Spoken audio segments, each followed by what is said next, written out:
nja kusaba Mukama Katonda atukuumire Kyagulanyi nga mulamu. Kiki ekyabasobola okubalemesa okutta Kyagulanyi? Tekyandibaddewo era tekiriyo. Ate waliyo benda babalaata amanya akalulu amanya tetukabanjiza abange Kyagulanyi abaganyeko okubanja akalulu. Enough is enough. Tusabe Katonda atutaase. Let's pray for God to intervene. Ebikolwa ebyali ewa Honorable Kyagulanyi, the actions that happened on his wife, ku mukyala we, ffe nga bannaddiini tubivumirira n'okusinga bwe twali tuvumiridde ekintu kyo. We don't agree with that. Tears were flowing down our eyes, saying we need peace. Maka gali temubadde mirembe. Something happened. Olwenso tosobola kujja n'oyambula mukyala. Kitibwa ky'omukyala ekyo kikyatuluma. Tusabire eggwanga kubanga tulina okujja okukaabira. Let's pray for our nation. Wano wetujja taato tufukamira. It's church where we kneel. Katonda atereeze. In church we cry out to God. Era taata nfukamidde wano. Me on my knees. Nga contact. As a contact. Njagala tusabire eggwanga. To pray for the nation. Tusabire abakulembeze bonna. Let's pray for all the leaders. And the president wange Kyagulanyi taata ko omutadde. And the president. Amen.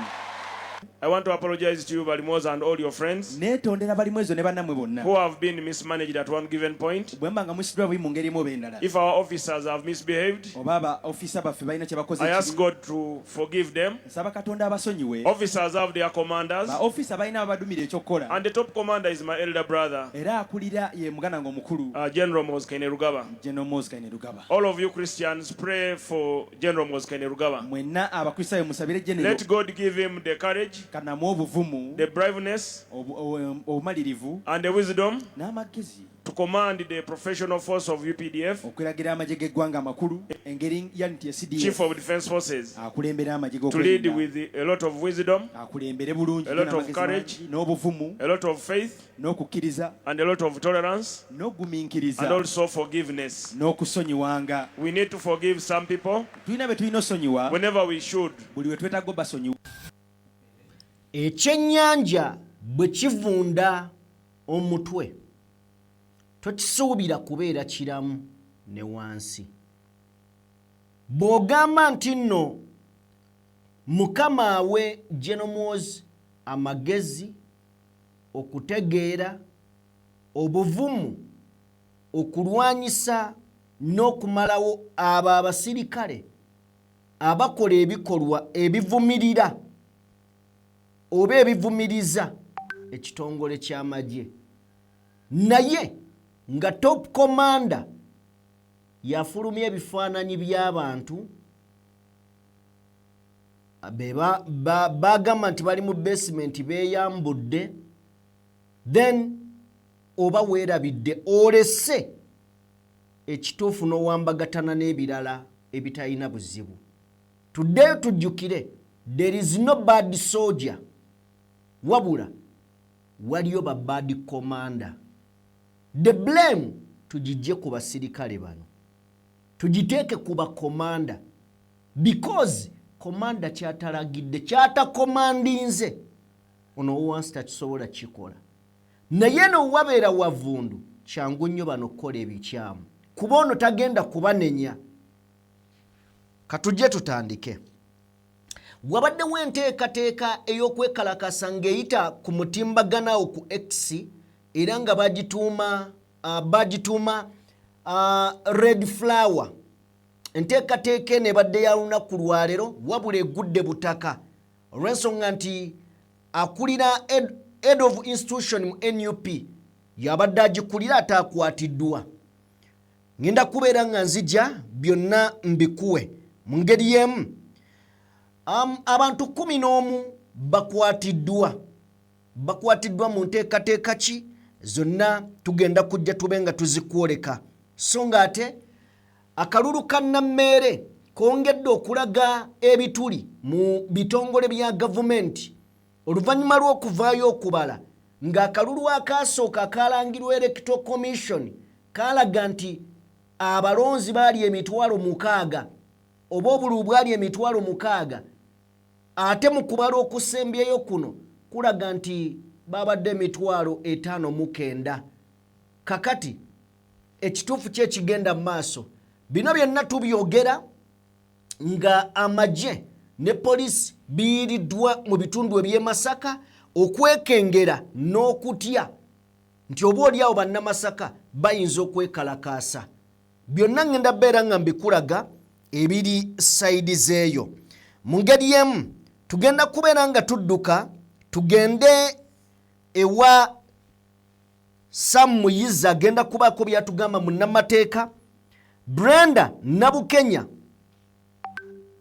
eyawangula Eruwero okwefaananyirizaako ne Nammeere ebintu biyinza okwonooneka nkugambye ensonga kasita ziyingiramu pulezidenti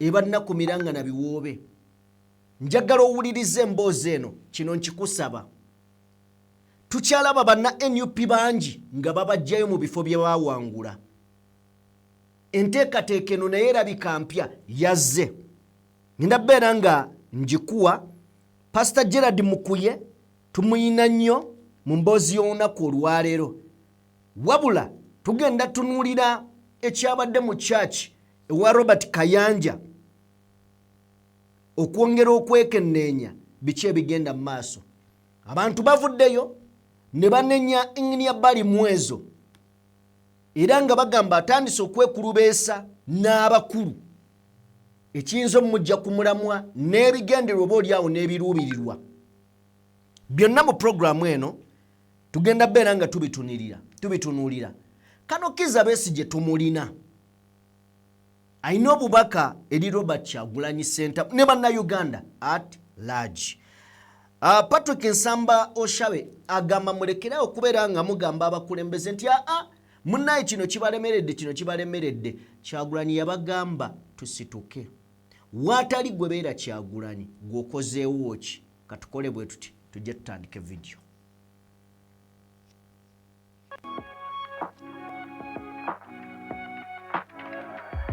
DPTV Uganda, Dawn People Television. Nga n'amateeka agaliwo teri agagoberera nga Besigye awangula akalulu n'omutwala emoloto mu kkomera so Bobi Wine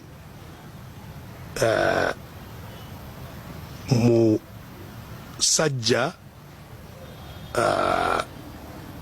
gwenzisaamu ekitiibwa kubanga avuddeyo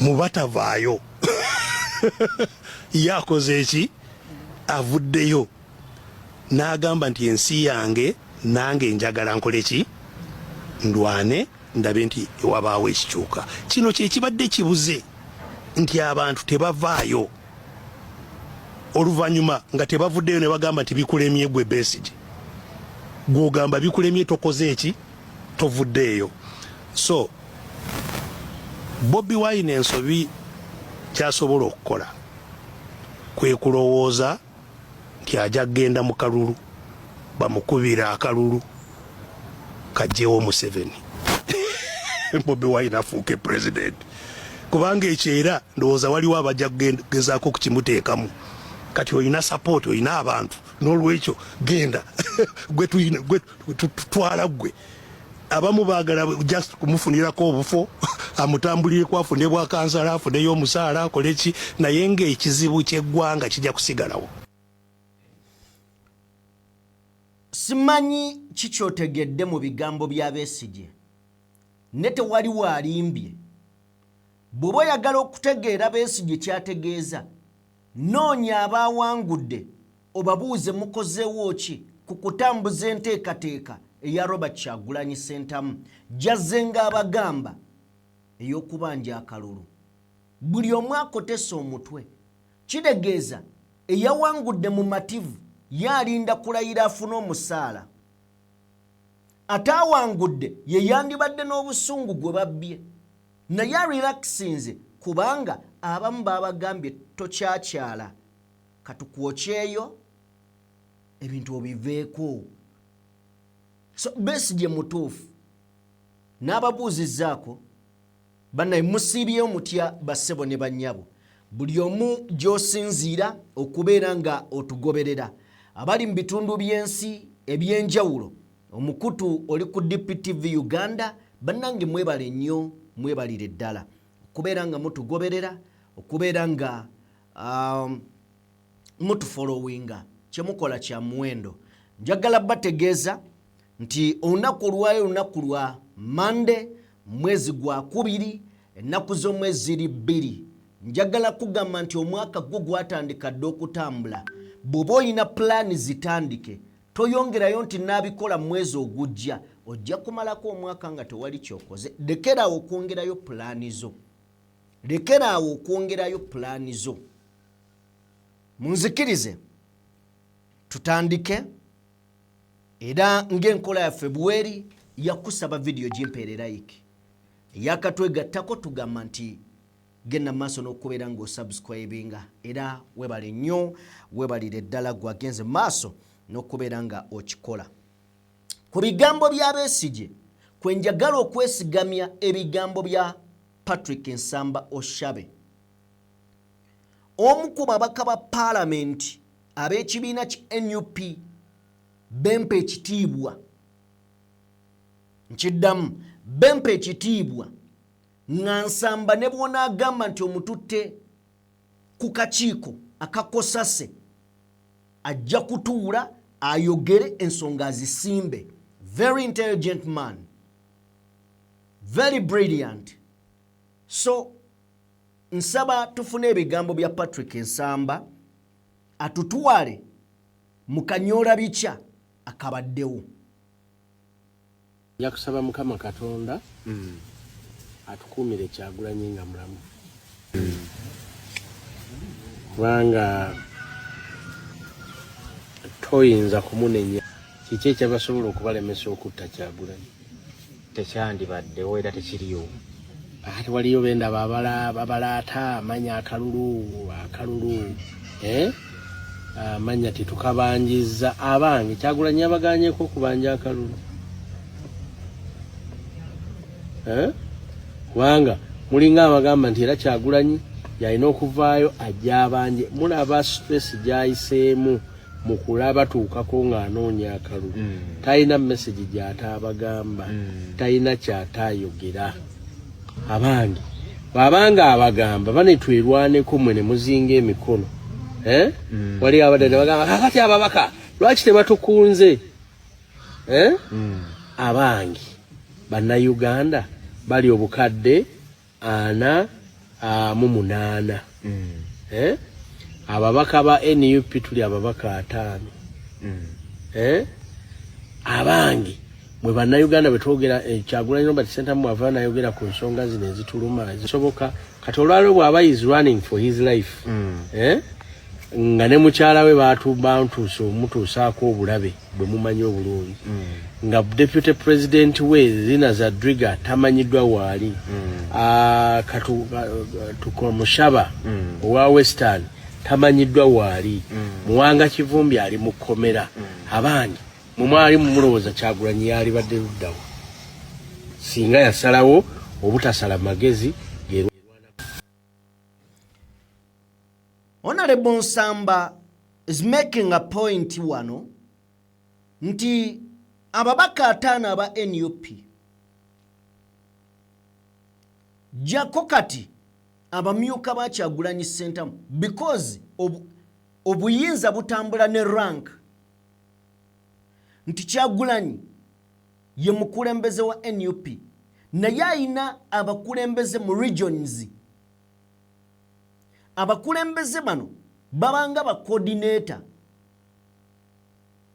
nti bwe baba bakuta omu Eastern omu Western bakuta omu Buganda bakuta omu Northern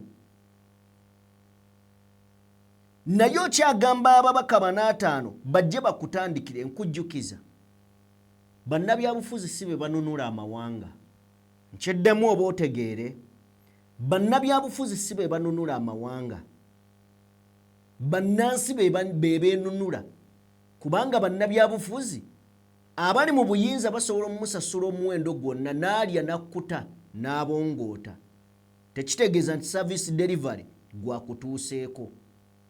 Bwe baba bakutte abamyuka ba Kyagulanyi nga Kyagulanyi ali mu kudduka, Kyagulanyi yakola omulimu ogwali gusinga okubeera ogw'ettendo gwayagala okunonola Uganda guwandyetaaze. Yatambula paka mu region gy'obeera, ebyo ebigambo bye yagamba bye biba bikusitula. Kubanga weekwasa nenga ne president wo mu kitundu ekyo amyuka Kyagulanyi yakwatibwa. Era okyalinda ababaka bajje bakole ki? Bakole ki? Ffenna twagenda mu kalulu kano nga tumanyi era nga twekakasa 100 ku 100 nti tebasobola kulangirira Kyagulanyi Ssentamu. Mbwayimirire Kololo Mwami Museveni ajje amukwasa instrument of power. Ngawa nga mwaka ki gwali okirabye mu Uganda if okuva ku independence buli government ejja na mbiri ejja na kibuli. So enteekateeka eyo ndowooza y'Abannayuganda teri kunenya muntu yenna. Nzikiriza nawo nveewo kakati wabaddewo enteekateeka ebadde etambula ku mukutu ogwa X awo. Enteekateeka eno nga ekulembeddwamu omukulu gwe bayita Axel Benjamin. Axel Benjamin yoyo gwolengera ku screen era yakulira institutions mu NUP, head of institutions mu NUP. Era ng'oyo abadde avuganya ku kaadi ya NUP ku kifo ky'omubaka wa palamenti owa Toroma. Batandikawo enteekateeka gye baatuuma the Red Rose. The Red Rose.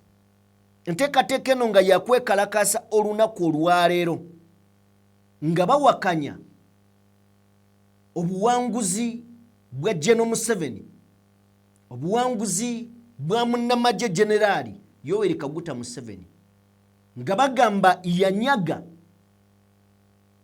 obuwanguzi bwa Robert Kyagulanyi Ssentamu. Enteekateeka eno abatambulira ku mukutu ogwa X abaddeko nnyo, era ono abadde akulembeddemu abayizi okubeera nga bagenda okubanja obuwanguzi bwa Robert Kyagulanyi Ssentamu n'obwerufu mu kalulu akaggwa.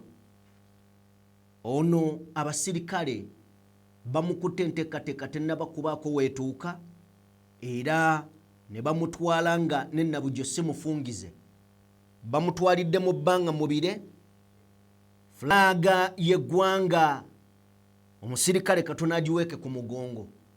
Ojja tuwaako katono ku maloboozi ago then nzije tweyongereyo.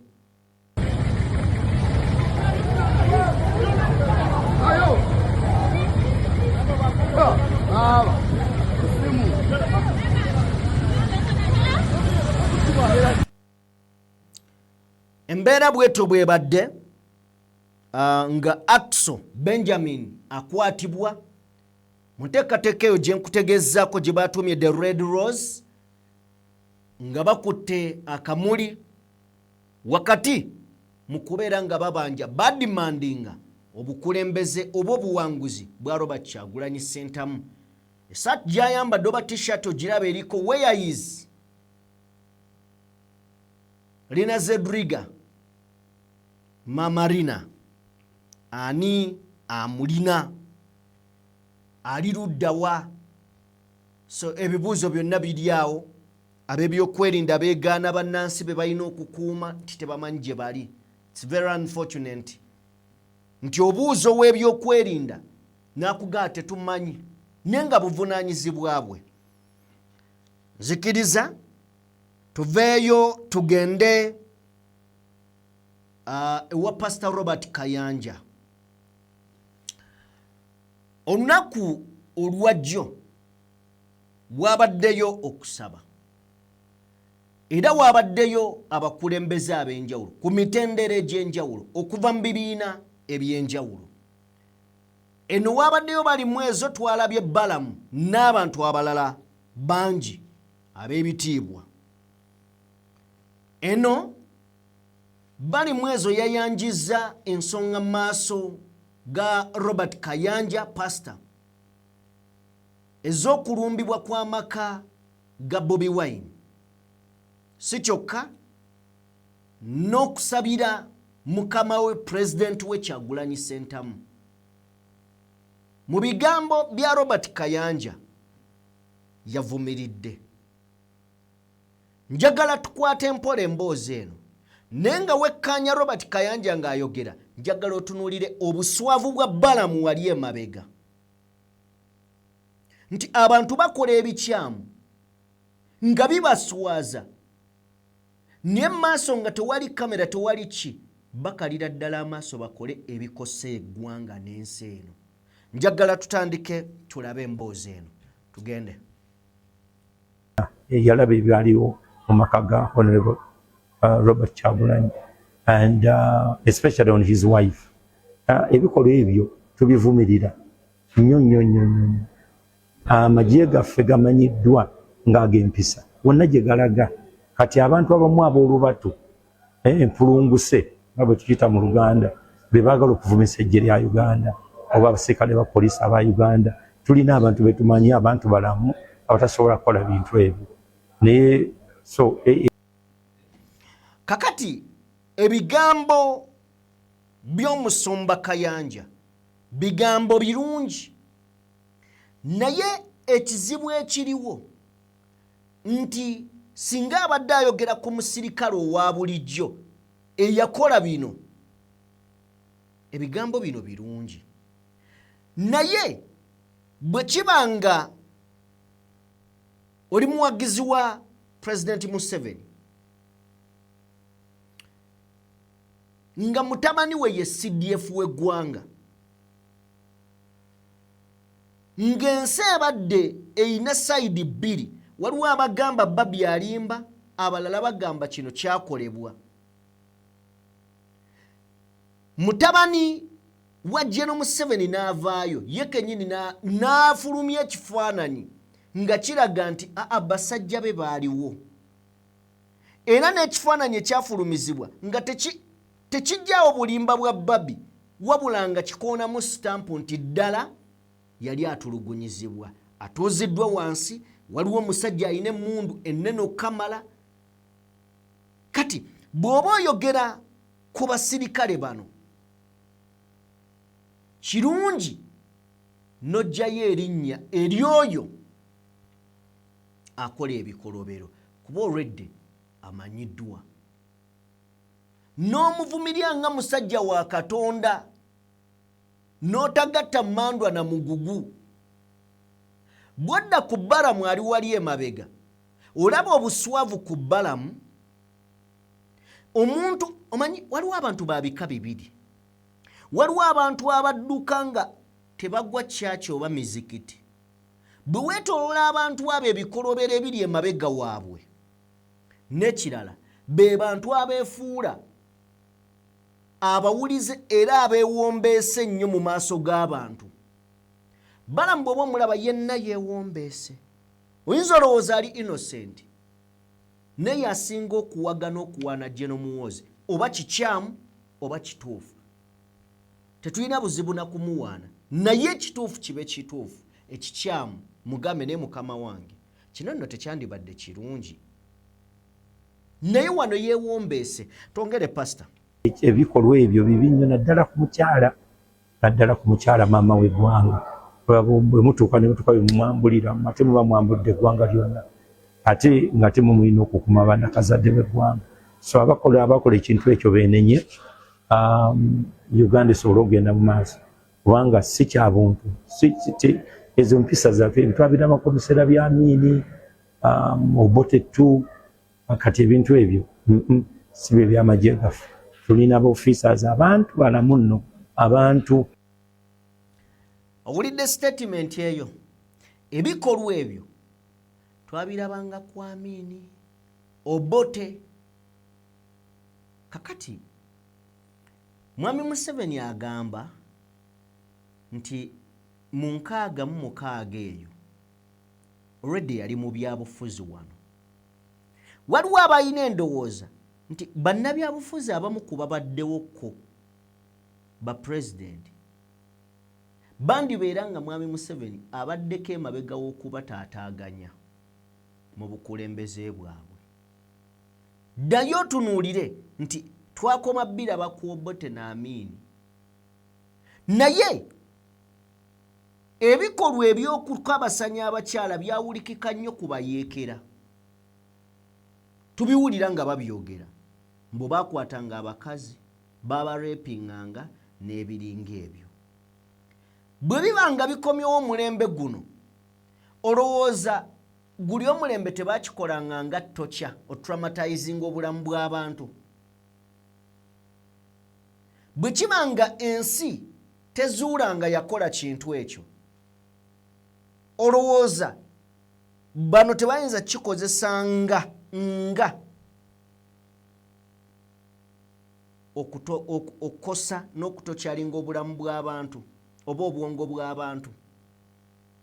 Kubanga mu guno omwaka bino bidda bitya. Bagamba amazzi gakulukutya gye gaali gakulukutidde. Twongere abatasobola yadde okulagira ekintu ng'ekyo era baakoze ekyo kyammwe mwe mwakyekoledde mmwe kibambadde tekyakyambaza b'amagye kubanga tusula nabo tubeera nabo tulya nabo bakoddomi baffe baganda baffe si bwe babeeramu ebyo. So n'olw'ensonga eyo abaakoze ekyo mukyambadde kyammwe era mulina okukyenenya okivaamu.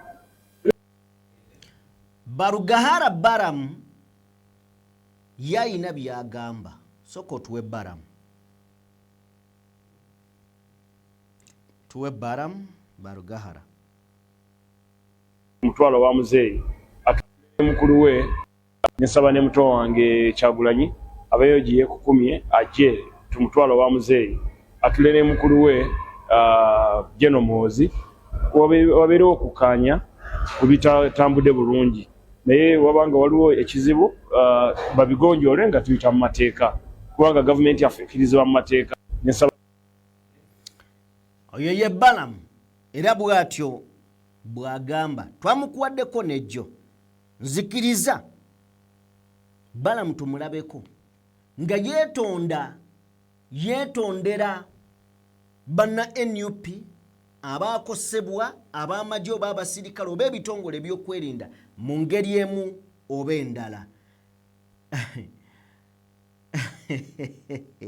Soko tuwe Balamu. Apologize to you, Balimoza, and all your friends who have been mismanaged at one given point. If our officers have misbehaved, I ask God to forgive them. But at most, I want you, the Christians and all Ugandans, to forgive our officers and pray for our officers so that they make the wise decision at all times. I know there are mistakes made by some of us who work with him, but let's excuse him from those mistakes. But being a commander-in-chief, he is responsible for the commands made and mistakes made. Me now as his minister, I want to apologize to you, Balimoza, and kakati njagala tusooke tutegeere kino nti ensobi nnyingi ezikolebwa ffe abamubeerako naye nga commanding chief bino bimuvunaanibwako. Balamu tubeere straight forward. Tusobola onnenya abasirikale naye ddi lwe twawulira ekigambo nti baalaba emmotoka za Jeno nga zigendayo. However, ekyo tekirinaako bukakafu kubanga ababyogera bakukyalo. Naye obukakafu bujja ddi? Bujja nga CDF akutte ekifaananyi wakati nga abakulu mu gavumenti bonna beewakana n'afulumya ekifaananyi ky'omukyala. Bw'amala ofulumya ekifaananyi ky'omukyala oba tokyalina by'owoza. Ensobi eba evudde ku basirikale n'ekomawo ku komanda. Kitegeeza omusirikale n'eyayingiddeeyo teyeetutteyo, yazze nga mukama we yamutumye, nga ne mukama we alina byamutumye. Kino kiba kivudde mu ngalo z'abasirikale. Nziramu okugamba, there is no bad officer, but there is always bad commanders. Omusirikale roboti, mukama waayo bw'aginyiga egende ng'etambula, ne bw'agigamba beerawo omwezi mulamba nga taginyeze, omwezi gujja beerawo. Kati byonna ebikolobero ebigenda mu maaso, bakomandazi be babi, be babiduumira. Okulumba amaka ga Kyagulanyi, kino kyonna kiri about General Muhoozi. Twandibaddeyo tetugamba nti General Muhoozi, twandibadde tugamba nti abasirikale. Naye yatulaga nti nze nina obuvunaanyizibwa. Era mukyala Bobby, waka Bobby tetwamukuba, tetwamukuba. Navayo naga nti ewaka waasigalayo Bobby, omusajja Bobby, omukazi ka Bobby yadduka. Owulira? So balamu tumukomi awo, mu kwetonda tetumwongerayo. Tuveeyo. Tuwe katambi ako aka Justin Nammere. Tuteereyo ku Justin Nammere. In fact nedda. Soko tuwe muzeeyi oyo. Waliwo muzeeyi wano nno bannaye ensi weetuuse. Ate otutegendereza eyinza obutadda mabega okujjako nga kusaasira kwa Katonda nnyo. Njagala osooka tuwe ebigambo bya muzeeyi oyo. Amuwabula abeera mulabe. Kakati balina enkola, bo bajja kufiira mu Uganda, bajja kufiira mu Uganda. Ye ate tebalifa na kufa. Kubanga bw'oba onoofa toyinza kuyisa. Muzeeyi obusungu bungi. Muzeeyi alina wagambidde. Bw'oba lwakoyetti bakabulwa n'erinnya liganya okwogerwa nga tawabulwa. Anyway, ye muzeeyi bw'atyo bw'agamba. Naye ng'ova mu mboozi ya muzeeyi, njagala onzikirize. Twakolerako wano emboozi erabika eyongedde okukula ey'abantu abakwatibwa olw'okusangibwa n'ebifaananyi bya Robert Kyagulanyi Ssentamu mu ssimu. Emboozi eno erabika ekula, era njikuwa munnayuganda gw'atamanyi obeere mwegendereza. Bino ebintu ebimu tebiri nti bituufu mu mateeka, bikyamu, ne kirungi n'obitegeera. Emboozi eno yakoleddwa BBS, njagala tugiwulirize tugijjeko ekyokuyiga. Soko tuwe emboozi eyo. Obunkenke bw'ebyobufuzi bukyaliwo mu ggwanga nga kino kivudde ku maloboozi g'Abannayuganda n'abakulembeze ab'enjawulo agalaga obutali bumativu n'ebyo ebyava mu kulonda olw'emivuyo egyetobekamu.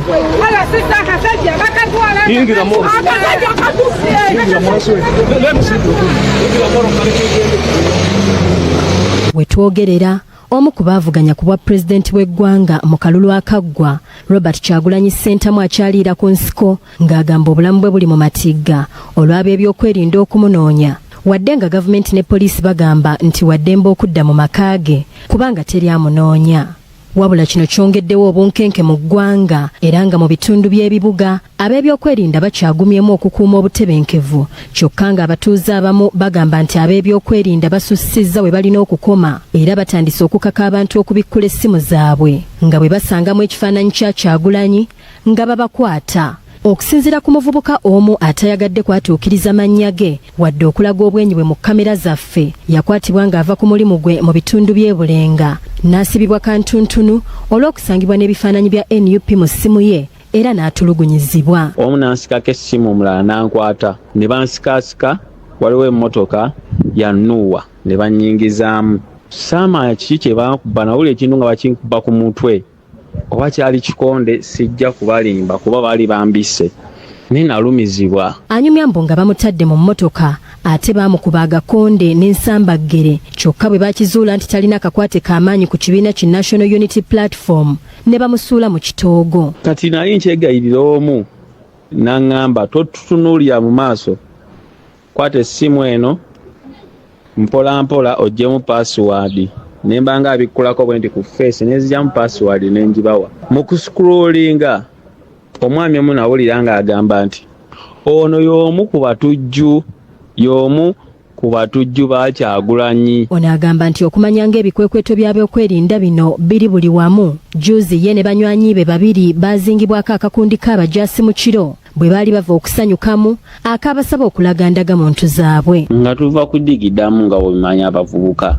Piki we yatutuusa mu trading center tetwasooka kumanya nti mulimu abasirikale already ne batusalako omulundi gumu.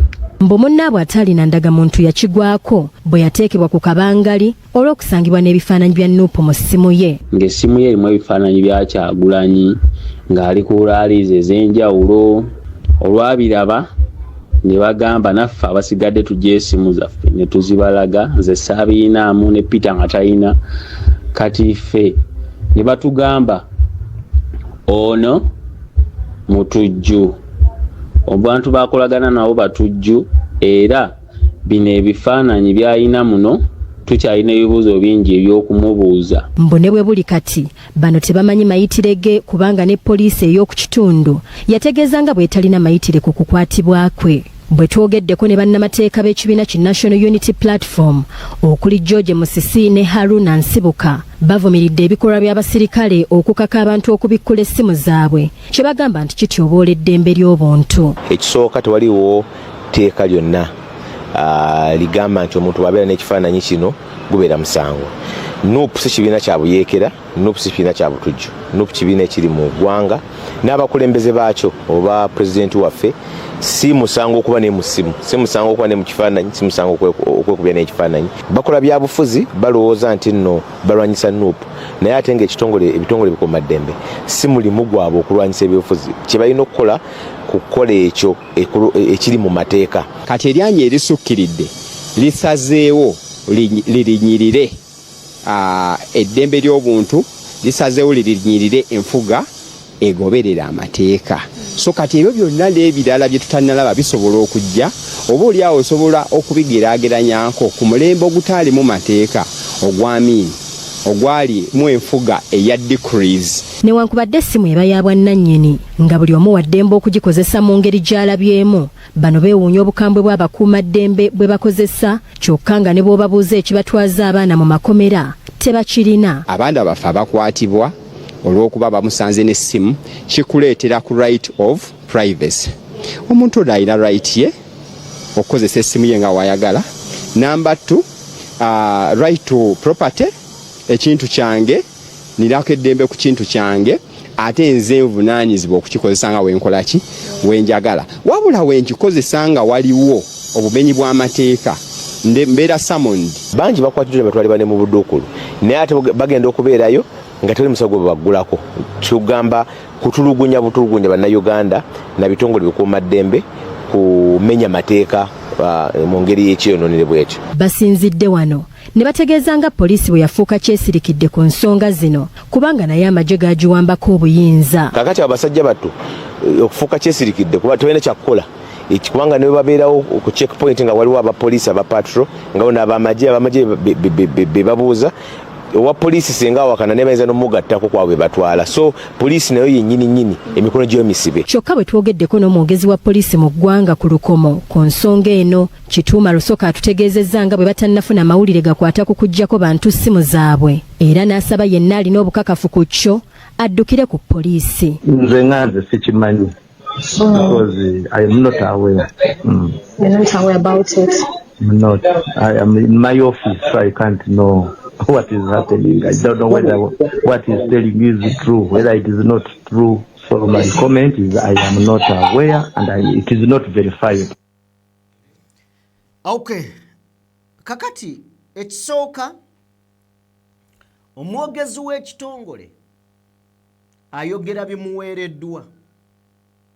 So you can't blame Mr. Lushoki olw'ekyo kyaba afulumizza kye baba bamugambye.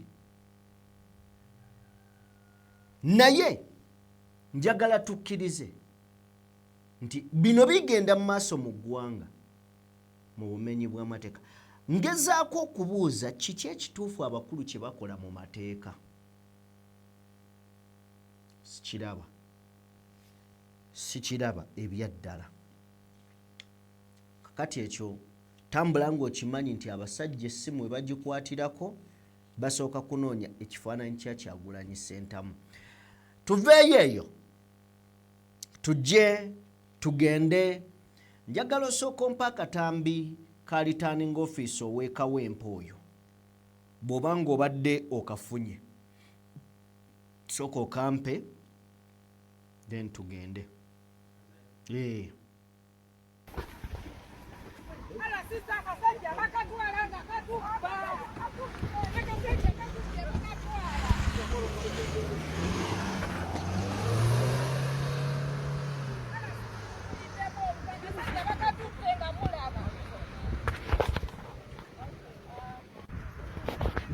Mukola bicheka wempe.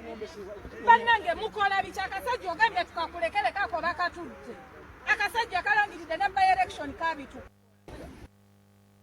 Embeera efaananako eyo gy'olengera ebadde mu bitundu by'eggwanga eby'enjawulo. Ba returning officer bangi bazze balangirira. Njagala okutandika okutunuulira position ey'okubeera nga returning officer alangirira omuntu n'atamuwa lupapula lumukakasa oba foomu ekakasa nti ono ayawangudde wano.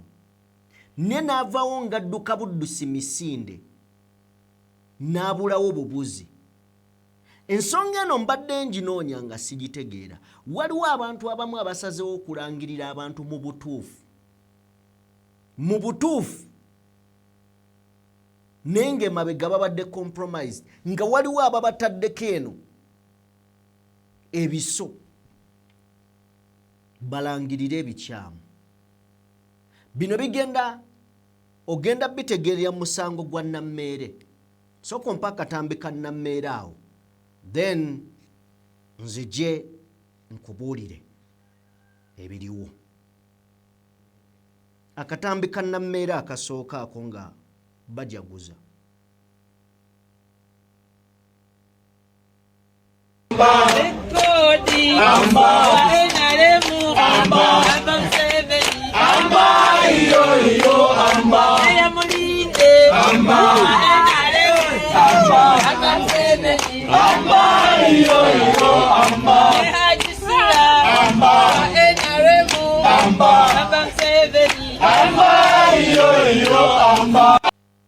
Eryo ly'essanyu eryabaddewo nga omulamuzi Robert Asiimwe alangirira Nammeere Justin ku buwanguzi obwa Masaka City Woman MP mu kiro ekikeesezza olunaku olwaleero.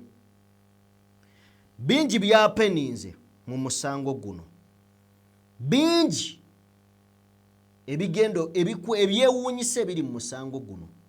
Okusookera ddala njagala omanye mukwano gwange gwe ssebo ne nnyabo nti twabadde n'okuddamu okubala obululu ng'okuva ku Electoral Commission yalangirira ng'egamba nti omuwendo gw'obululu gwali 5,499. Ono ye bwe yabaze box ze yabaze yawunzise buli mitwalo 635 ne byawukanira ddala n'ebyelectoral commission naye ate jjukira tuyina box omwenda kuzina box omwenda kwe kwabadde ezasangiddwa nga ziri empty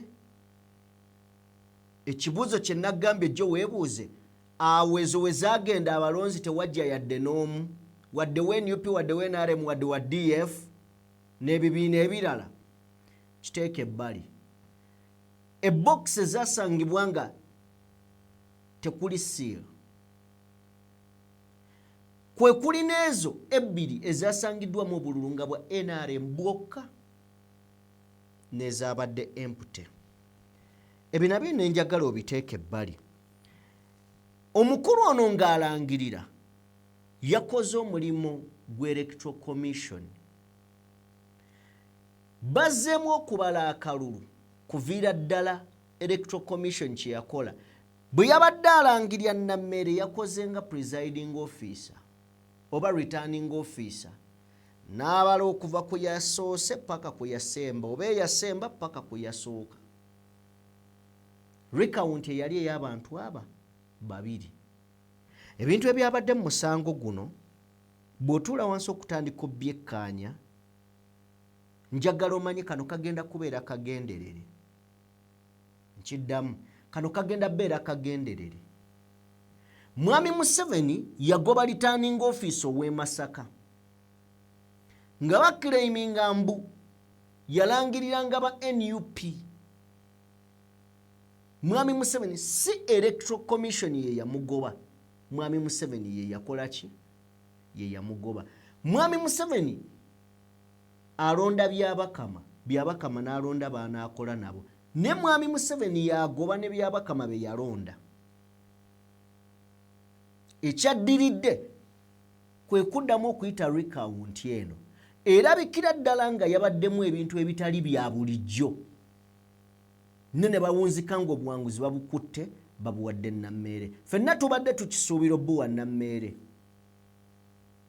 ebyaddala sinti ye muwanguzi naye babadde beetaaga ekifo taata baamukuba Kalungwe Wankerettanyi recount n'egwa butaka omwana n'awaaba ne bagaa kakati tufiirweko kimu tulwanire ekirala bino byonna bigenda mu maaso obuwanguzi bwo obw'ekimpatiira baabufunye ne bwe baamaze okulangirira deployment eri e Masaka esinga ku kyoyinza okulowoozaako oba oli awo beekengera ki ekiyinza okubeera bannamasaka ki kye bayinza okukola ndabe Dr. Nalukwago nga tunnyonnyola ku situation eri e Masaka mu kadde kano nja kusaba omutuweeko katono nnyo town ne deployment y'amaanyi I think badde balowooza nti abantu bagenda kwekalakasa kye bakoze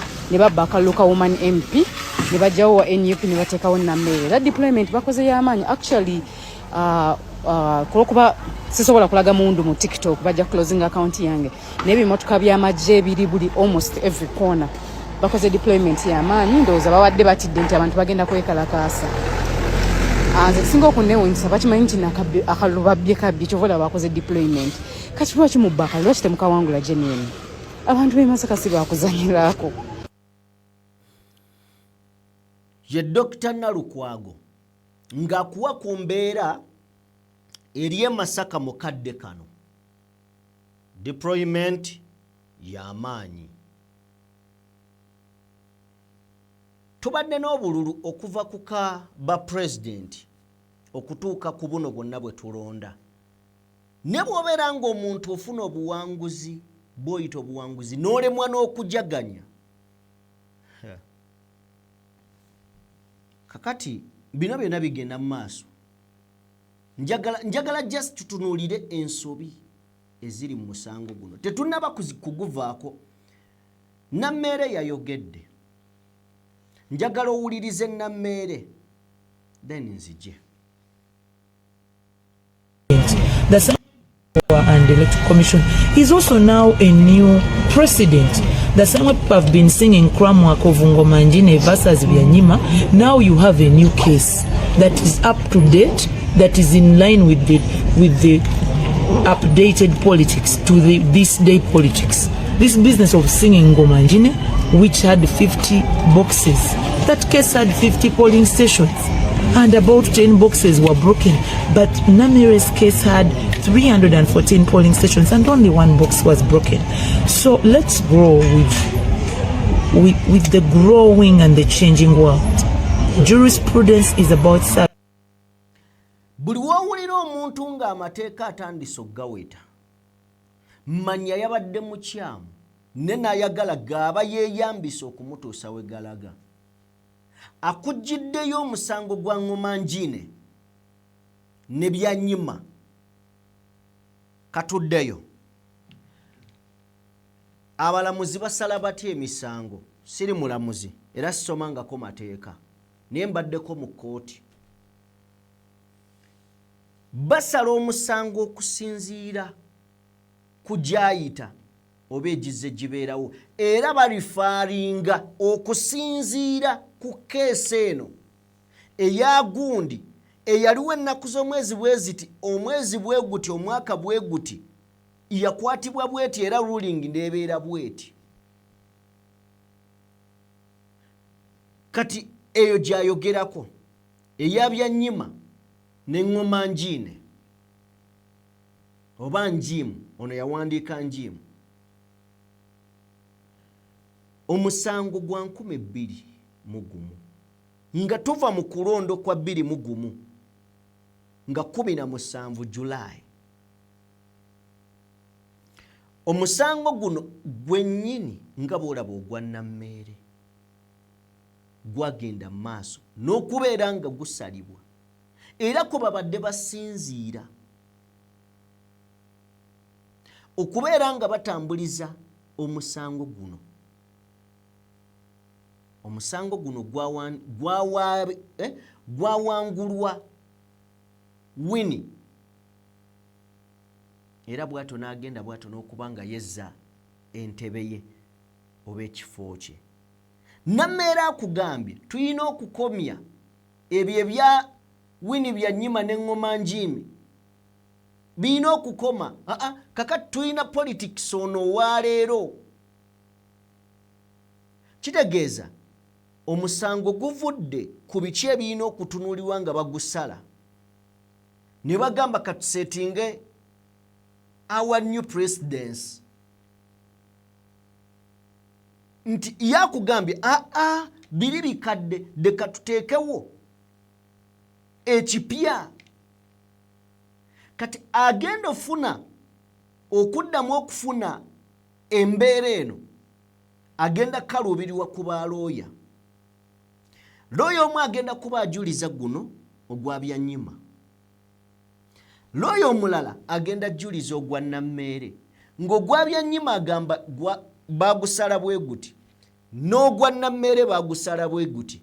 Omuntu omu akyamya amateeka nnyo olw'okubeera nti baagala asigale mu layini bamulesse era bamulangiridde. Awo we tuli. Nene ekisinga obukulu lwaki president abaako ne byakola ebisigadde n'abireka? Kiki ekireeta president mu buli kimu? Abasimi ba ttooyi baagala president yajje. Ngovudde abatimbi b'oku mikolo baagala president, bapromota baagala president. Buli kintu kyonna kyazze mu mikono gya president. This is where the country go wrong. Kakati ekyo ng'okitadde ebbali, Honorable Rose Nalubowa ye yanyagiddwako obuwanguzi. Avudde n'agamba nti ensonga eno tugitutte mu High Court okuwakanya illegal conduct of the magistrate. The will of Masaka City must be upheld and we shall defend our victory to the end. Avuddeyo oyo gwe batuteko obuwanguzi agamba nti bagenze kati mu high court awo wetuli. Naye abantu bangi aba NUP bakyajjibwa mu parliament, bakyajjibwako obuwanguzi. Kakati bw'oba okyasiriikiridde ne Brenda naye wuuno. Brenda Luweero omuntu naye avuddeyo emboozi njagala ogiwulirize omanye nti twetaaga nnyo okusabira ensi eno. Mutuwe. Okusinziira ku byava mu kalulu akakubwanga 15 omwezi oguwedde, ekibiina kya NUP kyaddamu okweriisa enkuli mu disitulikiti y'e Luweero bwe kyawangula ebifo byonna ebyabaka ba palamenti okuli eky'omubaka omukyala ekyawangulwa Brenda Nabukenya, ekyakatika mu North ekyawangulwa Dennis Sekabira, katika mu South ekyawangulwa Hassan Kirumira Lukalidde, n'ekyebamunaanika ekyawangulwa Robert Sekitoleko, era nga bwe gwali mu kulonda kwa 2021. Wabula waliwo banna NRM abatali bamativu n'ebyalangirwa yali akulira okulonda mu disitulikiti y'e Luweero ekiseera ekyo, Samu Agaba Lutemba eyakyusibwa nga akalulu ka president n'abaka ba palamenti kaakaggwa. Bano beemulugunya akalulu k'omubaka omukyala nga bagamba nti abakwatira bendera Agnes Kirabo Nantongo yabbibwa. Nga tukkiriza era nga tukakasa nti obuwanguzi bwa Kirabo Agnes Nantongo bwo bwatubbibwako. Okusinziira ku declaration forms zange zennina bwe nzigatta nze yawangula akalulu. Mwawo omubaka waffe Honorable Agnes Kirabo Nantongo naye obuwagizi bwammwe obuwanguzi bwammwe bwanyagibwa abantu ab'olubatu wano ku disitulikiti y'e Luweero. Brenda Nabukenya yalangirirwa ku buwanguzi n'obululu emitwalo 639 naddirirwa Agnes Kirabo Nantongo wa NRM n'obululu emitwalo 5,156 Mariam Nakiganda atalina kibiina yakwata kyakusatu n'obululu 2,926 Rahuma Bisasu naye atalina kibiina yakwata kyakusatu n'obululu 2,371 Mwana DF Maureen Nakuya n'akwebera n'obululu 2,364. Kyokka aba NRM bagamba nti omuntu wabwe yawangula nga tebamanyi ebyalangirwa ku olwo gye byava era nti byagattibwanga mu kizikiza. Returning officer Mwami Agaba yaddira ebintu byayingiza nga si bye biri ku diala form. Yagattanga obululu bwe mu nzikiza, yagattanga laptop ajetunuuliza, teyateekawo display tugeraageranye n'ebye tulina, ekyo tekyaliwo e Luweero. Kati ffe NRM naffe kitutakisa kujja mu kamera tukayanira obuwanguzi bwaffe bwe twalinanga ku diala form, ffe tuli waggulu naye ng'alangirira akalulu bamuwa essente abamu tuziwulira. Bano balumiriza nti ab'akakiiko k'ebyokulonda baali mu kyekubiira ne babba akalulu kaabwe. Tebakomye okwo, balumiriza n'ab'ebyokwerinda nga kw'otadde abakulu mu kibiina kya NRM okubavaamu mu ssaawa envanyuma.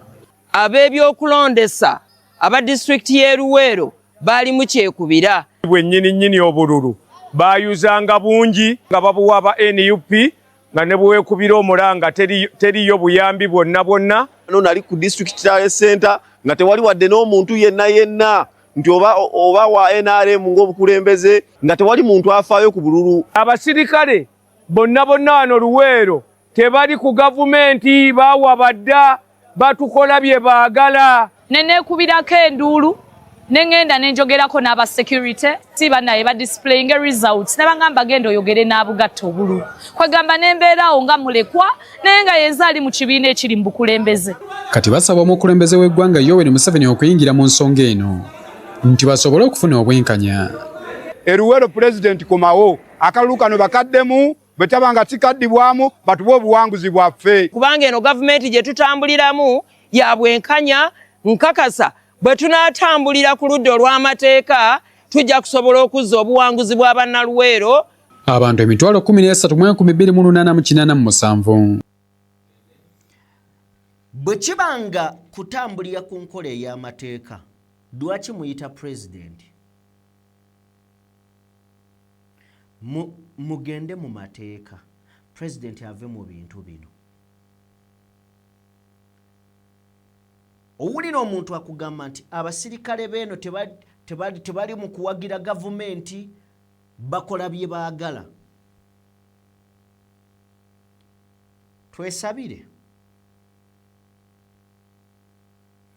nga bwe baleeta programu eri eya ono talina mikono ne kikyaka kipya talina mikono ne tugivaako ono banaye talina mpapula talina biki ne tugivaako ne babaleeta mu kooti kakati abazze batugoberera wano twabagamba bino tebinnaggwa okyayinza okulaba nga ababaka ba NUP ababaka nga 6 nga babajje mu parliament kuba kati waliwo district nga zirumya abakulu omutwe okubeera nti ababaka bonna zaabatwala Masaka, Luweero, Mukono nga abakulu waakiri banaagenda bababbe bubbi ne bafuneyo omubaka omu baagala kuzza NRM for Buganda, Buganda for NRM.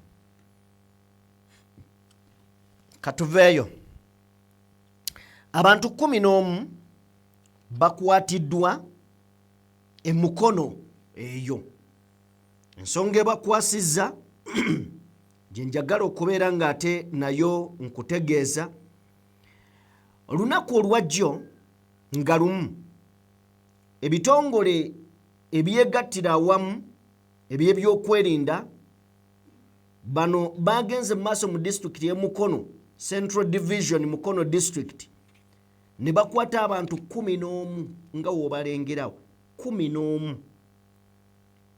bano nga babadde bakola emirimu egy'enjawulo omuli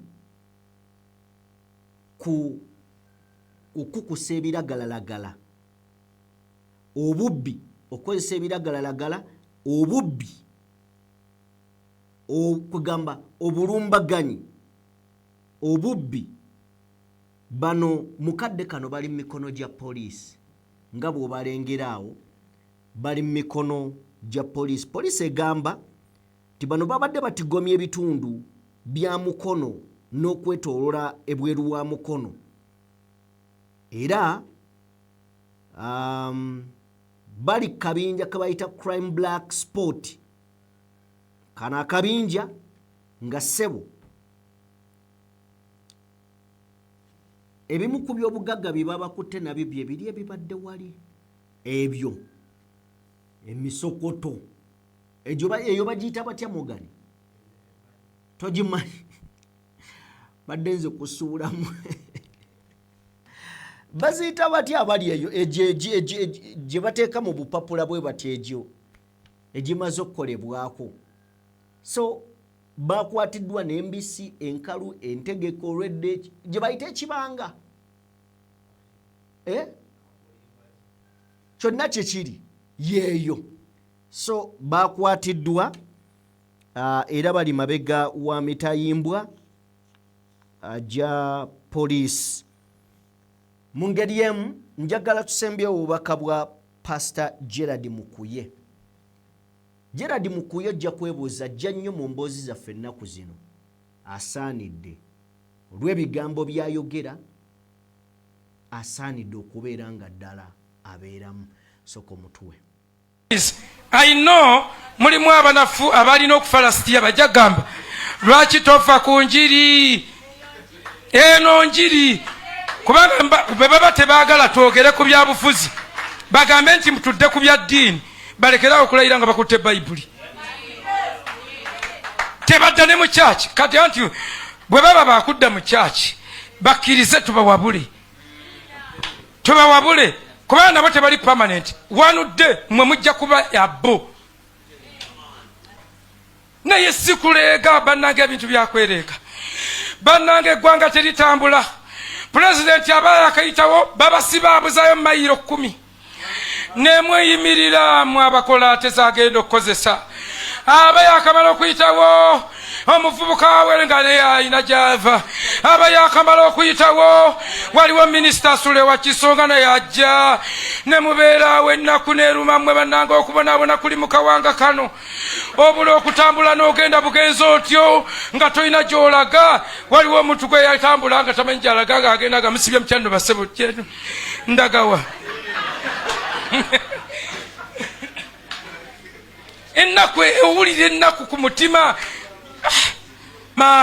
mwene mubeerawo nga mukola tebijja bayitawo ne muyimirira nobeera mukubonaabona bayina ennyonyi mu kifo ky'okuyitira waggulu ffe ne tuyitira wansi omuntu agenda kukomawa omuntu agoyingewa wabula ottemu omulanga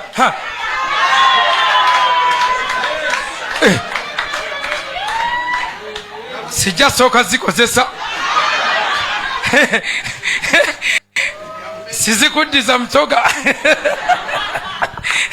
waliwo oluvannyuma okumala wano n'otulika n'okaaba luga nadde wa sitaani yayanjize uganda obudde olw'okuba bugenze njagala kufundikira bwe nti buli alaba ku gavumenti nze simanyi gyeri gwe woogiraba obanga esazeewo kuyita wammwe giyimirize oginnyonnyolemu obagambe minisita w'abakazi ne minisita w'abaana ne minisita w'abavubuka kati ani aba asigaddewo omuvubuka myaka 35 oyo ye be bavubuka balina minisita abaana balina minisita abakadde balina minisita n'abalema kaakati bwe mba abantu bonna mbagabanye kati minisita ow'abaana abasigadde ani aba 36 mpaka ku nkaaga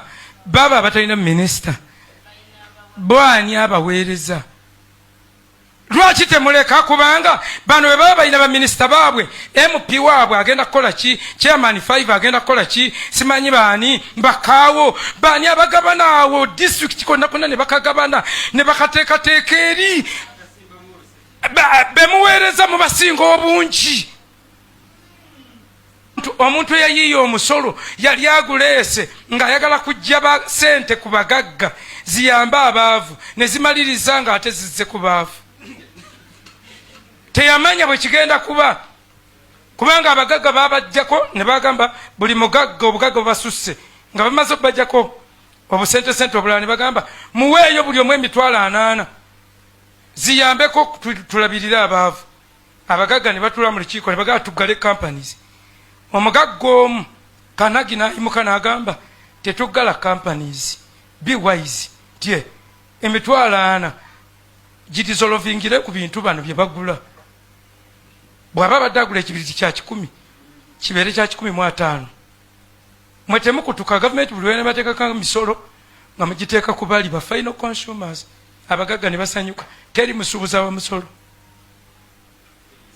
teriyo musuubuza wa musolo kazibeezo zonna z'MTN teziwa musolo Airtel teziwa musolo mmwe muwa omusolo bagusoloza ku mmwe kyova olaba temubimanyi buli we bagamba oli muwa musolo ngo gaekiriwo kinze siwa naye buli wokozesa nga bakuseeranga ebintu bitambula Minister of Education wa primary, Minister of Education mu higher institutions, Minister of Education generally. Nate tulina aba commissioner abo tobala, tulina aba office kakati waliwo nno kakulage waliwo bana abala basatu. Waliwo prime minister kati waliwo aina vice asooka deputy prime minister asooka deputy prime minister owokubiri deputy prime minister owokusatu nate waliwo nebbanja eryowokuna kati one man to be deputized by 3 people yaba agenda kukola ki emirimu gyonna egyeggwanga yaba agyetisse ebintu byonna bisaana gatta ebitalinamu makulu tulina nema ebyo bitongole authorities kyebayita authorities zirina obuyinza bungi kwegamba minisita aba akola ddi minisita w'environment kakati zino authorities zezandituyambye nezikola ebyo nekiggwa litugenda kwakulira nema nga gwe tubuulira ensonga zaffe oyo ne tubanga eyo minisitule teriiwo kubanga ono tajja ku ground era takola ministry in charge of presidency awe bya president ebyo sijja byogerako sijja byogerako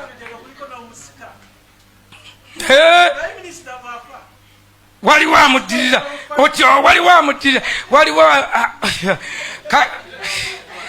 naye banaye mbabuulire ebintu bino sikuba kyayisa ggwanga lyammwe naye mbayigiriza